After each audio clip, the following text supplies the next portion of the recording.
അപ്പോൾ ഒരാൾ സമാധിയായപ്പോൾ അതിൽ ഇടപെടാൻ പോലീസിന് ഇടപെടാനും ഇല്ലെങ്കിൽ നാട്ടുകാരെ ഇടപെടാനും സമ്മതിക്കാത്തത് അതിൻ്റെ ഒരു പവിത്രത എന്ന് പറയുന്ന വാക്ക് ഉപയോഗിച്ചിട്ടാണ്. പക്ഷേ അത് കഴിഞ്ഞപ്പോൾ അതിൻ്റെ പ്രൊസീജിയറൊക്കെ കഴിഞ്ഞപ്പോൾ പിന്നെ അത് മഹാസമാധിയായപ്പോൾ ഒരുപാട് പേര് ചേർന്ന് ചെയ്താലും കുഴപ്പമില്ല എന്നൊരു ഒരു ഒരവസ്ഥയിലേക്ക് ആ കുടുംബം എത്തുകയാണ്.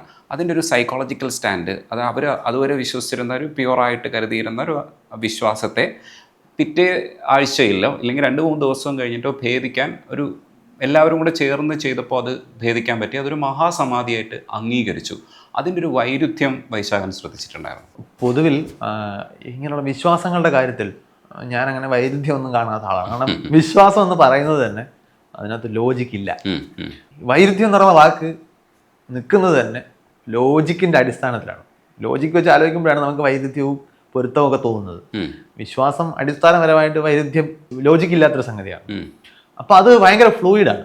നിങ്ങൾക്കൊരു കാര്യത്തിന് വേണ്ടി വാദിക്കാനോ ഒരു കാര്യത്തിനെതിരെ വാദിക്കാനോ പ്രത്യേകിച്ച് ബേസ് ആർഗ്യുമെൻറ്റുകളൊന്നും ആവശ്യമില്ല. എന്തെങ്കിലും ഒരു തെളിവിൻ്റെ ഒന്നും ആവശ്യമില്ല എന്നുണ്ടെങ്കിൽ നിങ്ങൾക്ക് എവിടെ വെച്ച് വേണമെങ്കിലും വാദം നിങ്ങൾക്ക് ഇഷ്ടമുള്ള രീതിയിൽ തിരിക്കാം.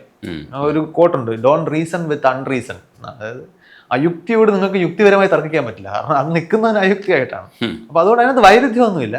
കാരണം അവർക്ക് ഈ മരണാനന്തര ജീവിതത്തെക്കുറിച്ചോ അല്ലെങ്കിൽ സമാധി എന്ന് പറയുന്ന സങ്കല്പത്തിൻ്റെ പവിത്രതയെക്കുറിച്ചോ ഒക്കെ അവർ വച്ചിരുന്ന വിശ്വാസങ്ങൾ അവരുടെ അന്ധവിശ്വാസങ്ങൾ മാത്രമാണ്.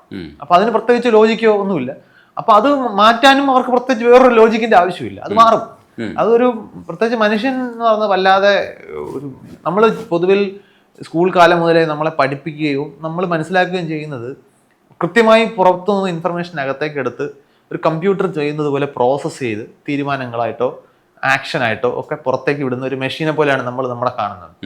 നമ്മുടെ ശരീരം അങ്ങനെയല്ല പ്രവർത്തിക്കുന്നത്. അത് വളരെ ക്രൂഡാണ് ഒരു രീതിയിൽ. അതായത് അതിൻ്റെ പ്രോസസ്സുകളെയൊക്കെ 100,000 ഘടകങ്ങൾ ബാധിക്കുന്നുണ്ട്. അപ്പോഴത്തെ വൈകാരികാവസ്ഥ,